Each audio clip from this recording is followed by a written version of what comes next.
আসসালামু আলাইকুম বন্ধুরা, আমরা যখন আমাদের ওয়ার্ডপ্রেসের মধ্যে এলিমেন্টর প্রো অথবা কোনো থিম আমরা ইনস্টল করতে চাই, সেক্ষেত্রে আমরা দেখা গেছে অনেকেই একটা সমস্যার ফেস হই। আজকে মূলত সে বিষয়ে আমরা একটা ভিডিও মেক করেছি, কারণ এই সমস্যাটা আমি নিজে ফেস হয়েছি এবং আমি চিন্তা করলাম অনেকেরই হয়তো বা এটা ফেস হতে হয়। তো সেক্ষেত্রে এটার একটা সমাধান নিয়ে আজকে একটা ভিডিও মেক করা হয়েছে। তো চলো আমরা দেখি যে এলিমেন্টর প্রো ইনস্টল করার ক্ষেত্রে আমাদের কোন সমস্যাটা ফেস হতে হয়েছে। আর তোমাদেরকে বলে রাখি, তোমরা যদি এলিমেন্টর প্রো এটা তোমরা ইনস্টল করতে চাও, সেক্ষেত্রে এটা ডাউনলোড লিঙ্ক তোমরা নিচে ডেসক্রিপশন বক্সে পেয়ে যাবে, চাইলে তোমরা সেখান থেকে ডাউনলোড করতে পারো। আচ্ছা, তো আমরা আমাদের ওয়ার্ডপ্রেসের যে ড্যাশবোর্ডটা আছে সেটা আমরা ওপেন করব এবং দেন এখান থেকে আমরা প্ল্যাগইনসে যাব এবং অ্যাড নিউ প্ল্যাগইনস।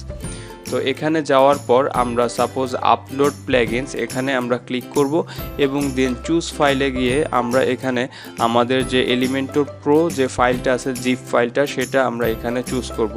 এবং তোমাদেরকে আরেকটা কথা বলে রাখি, সেটা হচ্ছে এলিমেন্টর প্রো আমরা অনেকেই দেখা গেছে ডাউনলোড করার পরে সেটাকে আমরা আনজিপ করি, এক্সট্র্যাক্ট করি, কিন্তু এখানে ওয়ার্ডপ্রেসের মধ্যে তোমাদের কাছে চাচ্ছেই হচ্ছে জিপ ফাইল। এখানে তোমাদের আনজিপ করার কোনো প্রয়োজন নেই বা এক্সট্র্যাক্ট করারও কোনো প্রয়োজন নেই। ওকে, তো এখান থেকে আমরা চুজ ফাইলে দিলাম। দেন এখানে আমরা দেখতে পাচ্ছি যে এলিমেন্টর প্রো এই ফাইলটা আমার এখানে জিপ ফাইল ডাউনলোড করা আছে এবং সেটা তোমরা ডেসক্রিপশন বক্সে লিঙ্ক পেয়ে যাবে, চাইলে তোমরা সেখান থেকে এটাকে ডাউনলোড করতে পারো। ওকে, দেন আমরা এখানে ইনস্টল নাওয়ে দিলাম। তো দেখি ইনস্টল নাওয়ে দেওয়ার পর আমাদের সামনে কি পপ আপ আসে বা কোন পেজটা আমাদের সামনে আসে।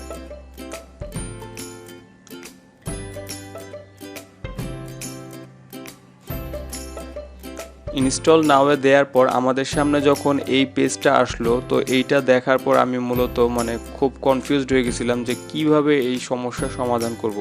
যে the uploaded file exist, the upload max file size directive in php.ini। তো এই সমস্যাটা কিভাবে সমাধান করব।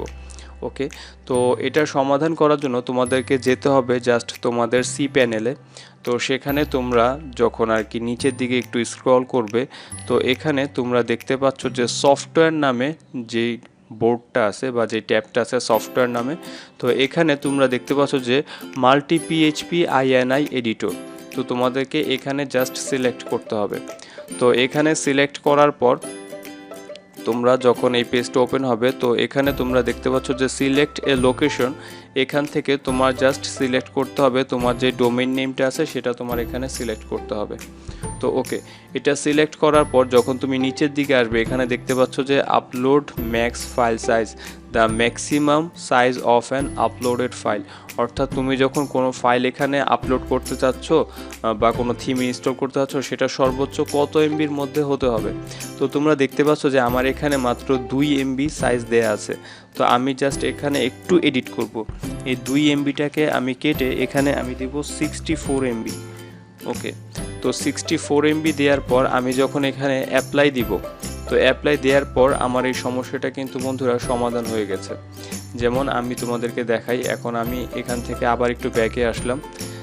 তার আগে তোমাদেরকে একটু দেখিয়ে নিই যে আমার এখানে কিন্তু এলিমেন্টর প্রোটা এখনও ইনস্টল করা নেই, তোমরা দেখতে পাচ্ছ।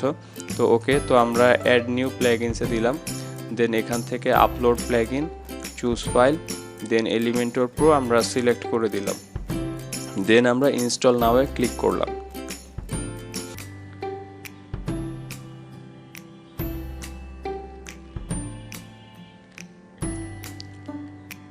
ইনস্টল নাওয়ে ক্লিক করার পর তোমরা দেখতে পাচ্ছ যে installing plugin from uploaded file Elementor pro zip, এটা কিন্তু অলরেডি ইনস্টল হয়ে গেছে। দেন হচ্ছে এটাকে আমরা অ্যাক্টিভ প্ল্যাগইন করব।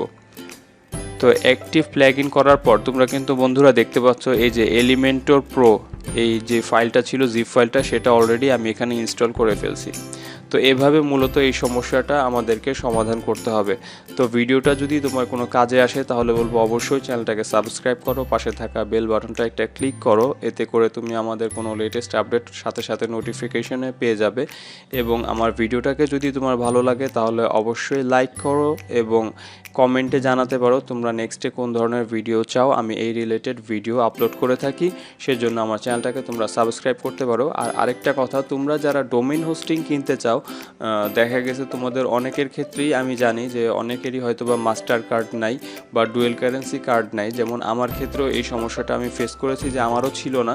সেক্ষেত্রে তোমরা চাইলে একজন হোস্ট থেকে তোমরা ডোমেন হোস্টিং বাই করতে পারো। এখানে তোমরা বিকাশের মাধ্যমে পেমেন্ট করে তোমরা ডোমেন হোস্টিং কিনতে পারবে। যেমন আমি নিজেও আমার ডোমেন হোস্টিংটা বিকাশের মাধ্যমে পেমেন্ট করে কিনেছি।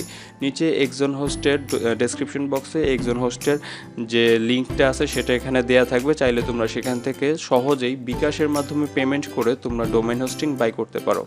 তো ভালো থাকো, টেক কেয়ার, টাটা, আল্লাহ হাফেজ।